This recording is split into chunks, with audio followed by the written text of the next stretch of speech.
Hi everyone, so today I'll be breaking down the custom zombies map Skatopia. The map is based on the final level in the game Tony Hawk's Underground 2, as well as a real life skate park in Meigs County, Ohio. It comes with a ton of custom content, including player models, HUD, weapons, and enemies, and it is filled with tons of tasks, weapons from both Black Ops 1 and World at War, fun cartoonish graphics, and much more. You can find this map through the Steam Workshop. It was posted August 26th by a username Lazaretto66 and has 5 stars with 275 ratings. When the game begins, each player will play as one of 4 characters from Tony Hawk's Underground 2. Either Bam Margera, Steve-O, Nigel Beaverhausen, or Tony Hawk himself. The first thing you'll probably notice in the custom HUD is a special meter in the top left of your screen near your score and something called goal points. The special meter is a special ability activated through headshots built up over time. When the meter fills, focus mode automatically activates, granting the player unlimited ammo and slowing the zombies for 30 seconds. You'll be notified on screen when the ability is activated, and you'll be able to hear the player's heartbeat throughout the duration. It's an extremely useful ability, but can take a while to fill the meter. The goal points, on the other hand, are earned through completing tasks throughout the map and can be viewed in the pause menu at any point during the game. There are 12 goals to be completed in the story mode and another 9 available after completion in the classic mode. To beat the map, you must complete all 21 goals in order to unlock a Buyable ending, costing 30,000 points. Another piece of the HUD you may have noticed is the 4 squares in the bottom right of the screen. These are simply to display goal items as you acquire them. That being said, before I explain how to complete said goals, unlock the Buyable ending, and beat the map, let's quickly walk through the map along with the wall weapons and perks. When you begin, you will spawn in front of an RV facing a sign reading Skatopia. In the starting area, you'll find both the Olympia and the MPL available for purchase, as well as the classic Quick Revive. Another thing you might notice is a boombox near a metal skateboarder statue holding a museum skate park sign. If enabled, the boombox will play over 50 songs from the original game's soundtrack, including anything from Frank Sinatra to the Red Hot Chili Peppers and everything in between. The next area costs 2,000 points to open and is much larger, containing a house as well as a few weapons available for purchase, such as the Gewehr 43, Uzi, PTRS 41, and the M1A1. At this point, I would recommend potentially purchasing the Uzi for 1,250 points, as the next set of debris costs 2,000 points to clear as well, and it's a pretty decent gun for building up points throughout the rounds.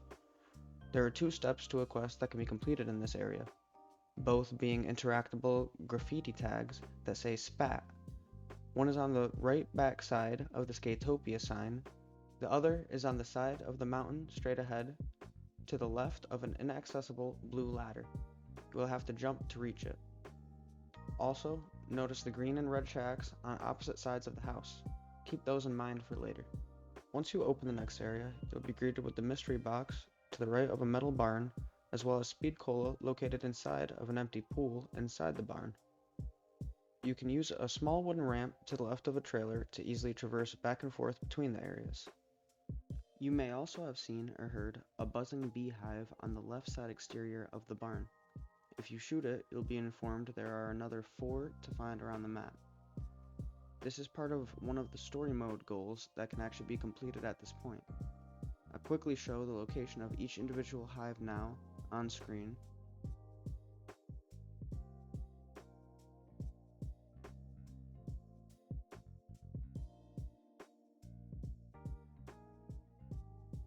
It will be about now in your playthrough you will hit your first dog round, or in this case critter round.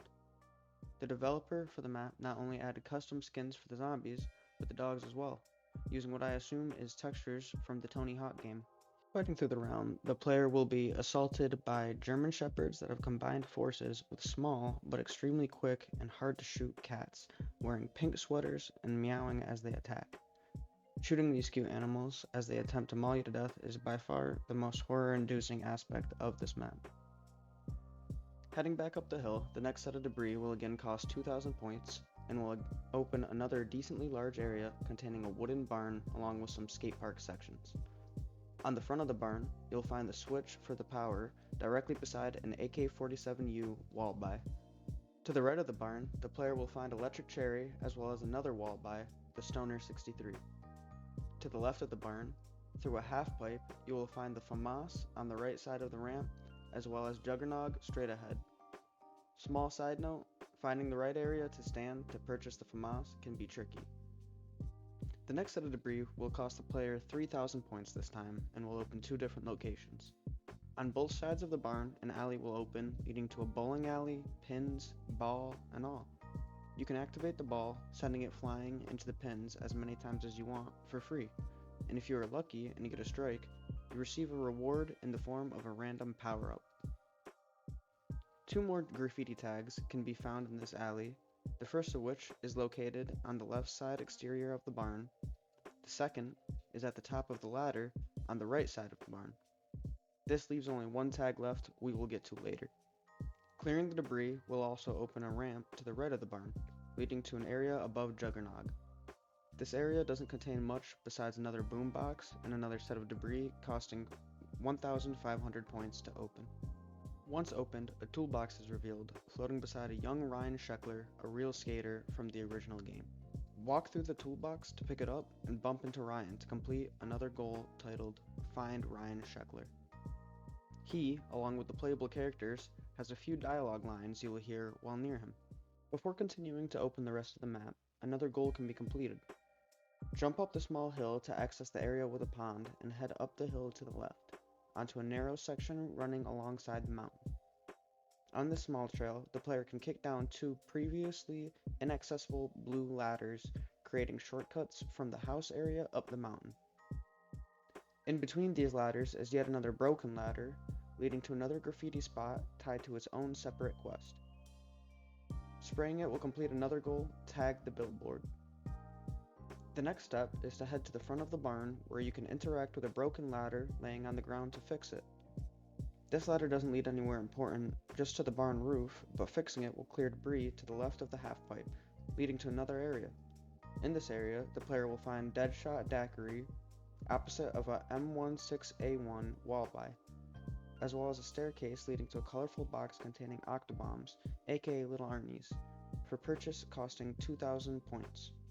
Heading past Deadshot, you will find a path leading to a floating green key that when walked into will be acquired by the player. This key opens the door to the green shack we found in the second area, containing the house. When the player enters the green shack, they are teleported to the top of the mountain, an area previously closed off. This area contains a M1897 trench gun wall buy, as well as double tap. The next area is blocked by another set of debris, again costing 3,000 points. Once cleared, a path between the barn and the top of the mountain will open, as well as a new area connecting the top to the area containing Deadshot. This new area includes a burning pile of trash that, when walked into, will set the player on fire, simultaneously launching them onto the roof of the barn. If you then walk into the firework resting atop the roof, it will ignite and launch into the sky, exploding and completing another goal, launch the firework. Another area unlocked by clearing the same debris is inside a purple bus. When the player enters the bus, they are instantly teleported to an AFK area. This area contains a minigun costing 15,000 points that is extremely deadly, as well as an NPC named COD Soldier you can interact with. Exhausting the NPC's dialogue options will reward the player with Mule Kick for free, as well as an M1 Garand. There isn't a whole lot to do in this area yet, but that will change once the story mode goals are completed. For now, take a break in this safe area if needed, before continuing with the game. The final set of debris blocking the player's path is at the top of the slope and is the most expensive, costing a whopping 3,500 points. Once open, the player has access to the entire map, except for one area that is. Now let me clarify, the story mode goals can be completed in any order. This is just the order I would personally do them in, and the order I think you can complete the map the fastest and earliest using. Up until this point, steps have been dependent upon the player unlocking the map, but being that we are done with that, the rest of the main story mode goals can be done in any order. So to recap, before we get into the rest of the goals, so far you should have completed 4 goals. The first being Scrape the Hives, which was able to be completed after opening the metal barn. The second, Find Ryan Sheckler, is actually necessary to get to this point, so if you've somehow gotten to this point without doing so, congrats, you've broken the game. Great, you broke it! The third, Tag the Big Billboard, was able to be completed after acquiring the toolbox. The fourth you could have completed was Launch the Firework after opening the area with a burning pile of trash. 4 out of 5 tags for a fifth goal, Mark Your Territory, can also be completed earlier in the game. All of that being said, the first thing I would do next is interact with the top of the zipline to fix it, making it easier to get back to the top in case you fall off. Then slowly and carefully tread along the outside wall of the skate bowl to the small utility shack by the tree. On the back of this shack is your last graffiti tag. Interacting with it will complete the goal previously mentioned, Mark Your Territory. Avoiding the small ramp as it will send you off the mountain, make your way around the shed and pick up the red key. This will be used to open the red shack. Directly to the left of this is a tree with a chainsaw at the top of it. Climb the tree by walking into it to acquire the chainsaw. This will complete another goal, Locate the Chainsaw. To immediately complete yet another goal, walk onto the small ramp nearby I just told you to avoid a second ago. This will send you flying off the mountain through a weather balloon, completing Jump to the Weather Balloon. Next, head back to the starting area and you will find a floating gas can directly next to Quick Revive. This can be retrieved as soon as you speak with the COD Soldier NPC the first time, as well as if you find an arcade machine located on the side of the mountain, or even when you finally complete all of the story mode missions if you haven't done either of the first 2. Next, use the newly constructed zipline to zip back up to the top of the mountain. This will complete another goal, Lumberjack Combo. After that, head back down the zipline and climb either blue ladder attached to the side of the mountain. On the trail along the side of the mountain, you will find Bigfoot. Interacting with him will complete another goal named the Legend of Bigfoot, as well as give the player seeds necessary for completing one of the last quests. At this point, the player should have 3 goals left in the story mode. The first, Zipline Toss Drop, can be easily completed by fixing and using the vertical zipline directly above one of the blue ladders. The second, Shack Attack, can also be easily completed by simply opening and entering the red shack. This will again teleport the player, sending you flying out of an open window above Juggernog. The third and most difficult goal can be completed by planting the seeds given to the player by Bigfoot in 3 different seed boxes located around the map. The first of which is behind the pond on the way to the side of the mountain. The second is between the burning trash pile and Deadshot Area. The third and final seed box is in front of the house to the left. These boxes must then be filled with zombie souls until the plants are fully grown. Really putting the devil in devil's lettuce by growing it with zombie souls. Once the third plant is fully grown, the final story mode goal, Grow Some Plants, will be complete, resulting in a change to the AFK room. When the player re-enters the AFK room, the garage doors previously mentioned by the COD Soldier NPC will open, revealing the largest part of the map yet, a giant skate park training area. Inside this room, the player will find Pack-a-Punch on the right, as well as Mule Kick, Stamina Up, PhD Flopper, and Widow's Wine on the left next to an arcade machine, much like another located near Bigfoot. The perks along with the arcade machine are inaccessible at the moment, but the next step will change that. Completing the story mode goals will have activated the classic mode, providing the player with an extra 9 missions necessary to unlock the Buyable ending and complete the map. To begin the missions, you must first fill the gas can you retrieved earlier by siphoning gas from a taxi inside the training area. This will take you 30 seconds, so make sure to have teammates protect you while you do so. Use octobombs or train and pick away at the timer over time, as the time won't reset. Once the gas can is full, pick it up and exit the AFK area, heading to the shack at the top of the mountain and climb down the ladder. Here you will find another arcade machine connected to a generator. Filling the generator with gas will take another 10 seconds, then the machine will turn on and you will be ready to begin completing the classic mode goals. To activate the arcade machine will cost the player 5,000 points. You will have 2 minutes to complete as many of the classic mode objectives as possible before the time runs out and the incomplete task reset. The only way I can possibly see getting them all done in one trial would be with a full lobby who have all beat the map before. The most likely scenario being it takes you and your group a couple of tries. The first challenge the player will want to do inside the classic mode is to shoot 5 stat points located around the map. Each will reward the player with a different perk and ability. The first is located on the top of the house and will grant PhD Flopper along with no fall damage. The second, located on top of the metal barn, will grant stamina up with an increase in player speed. The third is located heading up the hill towards Electric Cherry and will grant Widow's Wine with a quote shield-like buff. The fourth is located on top of a tree near the back of the map by Deadshot and will provide the player with a Bowie knife. The fifth and final stat point is located at the top of the mountain next to the vertical zipline and will grant the player the ability to double jump. This can be used to access the previously inaccessible perks in the training area. Once you've collected all 5, you will have completed your first of the 9 classic mode goals. Again, these tasks can be completed in any order, and for the classic mode goals, it really doesn't matter what order you do them in, it'll just cost less money the more you can accomplish in the least amount of attempts. The most straightforward of these goals is getting a high score, pro score, and finally a 6 score in the 2-minute timer. You can do so by getting a set amount of points in the time limit. The amount of points you need to get is scaled based on the amount of players in the lobby, with solo players only needing 7,000 points to reach a 6 score, but multiple players needing more.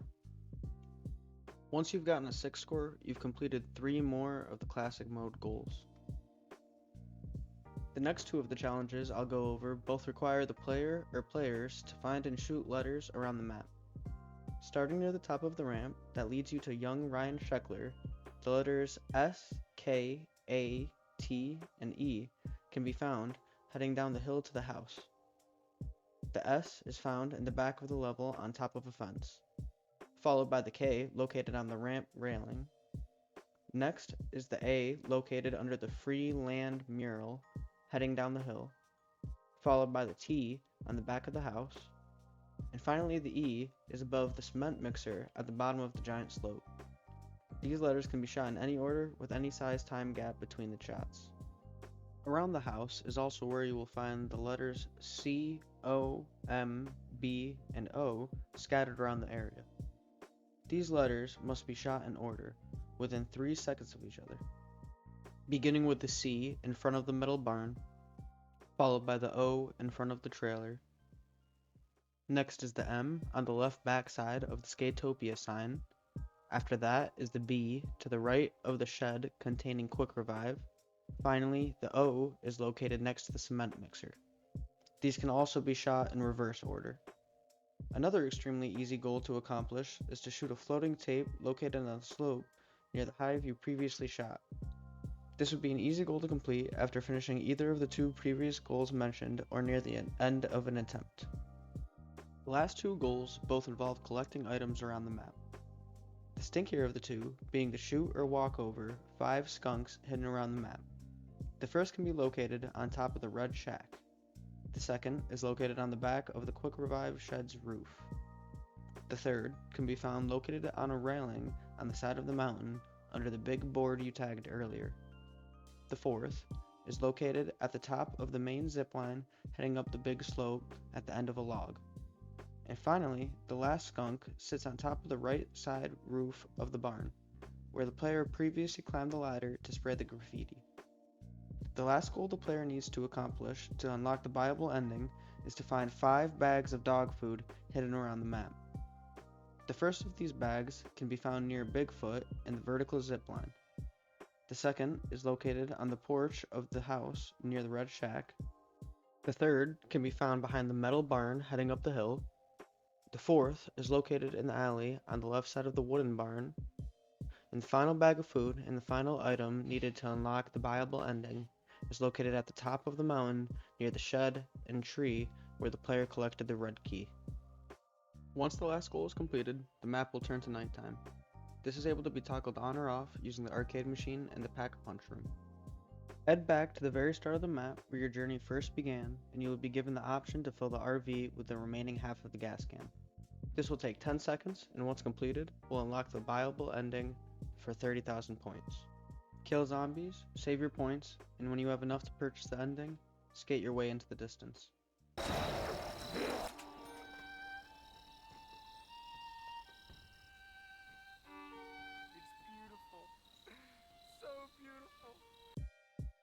Anyway guys, that's Skatopia.